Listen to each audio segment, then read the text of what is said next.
তামিলনাড়ুর মুখ্যমন্ত্রী হিসেবে দায়িত্ব নিয়েই বড় পদক্ষেপ নিল থলপতি বিজয়। ধর্মীয় স্থান, শিক্ষা প্রতিষ্ঠান ও জনবহুল এলাকার কাছাকাছি থাকা মদের দোকান বন্ধের নির্দেশিকা জারি করেছেন তিনি। এই সিদ্ধান্তকে কেন্দ্র করে রাজ্যে শুরু হয়েছে ব্যাপক চর্চা। একদিকে প্রশাসনিক কঠোরতা, অন্যদিকে সামাজিক সংস্কারের বার্তা। সব মিলিয়ে বিজয়ের এই পদক্ষেপে নজর এখন গোটা তামিলনাড়ুর দিকে।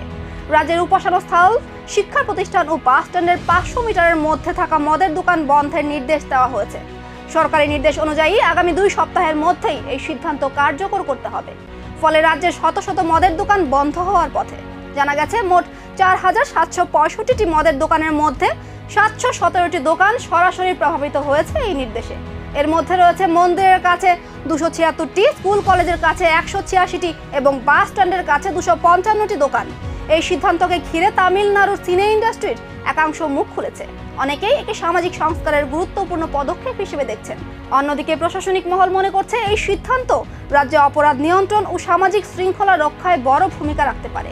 মুখ্যমন্ত্রী হিসেবে শপথ নিয়েই যদি এমন কঠোর সামাজিক পদক্ষেপ নেওয়া হয়, তাহলে আগামী দিনে থলপতি বিজয়ের রাজনীতি কোন পথে যাবে? সত্যিই কি তামিলনাড়ু বদলের পথে হাঁটছে, নাকি এর পেছনে লুকিয়ে আছে আরো বড় কোনো রাজনৈতিক বার্তা? এখন সেই প্রশ্নেই সরগরম দক্ষিণ ভারতীয় রাজনীতি।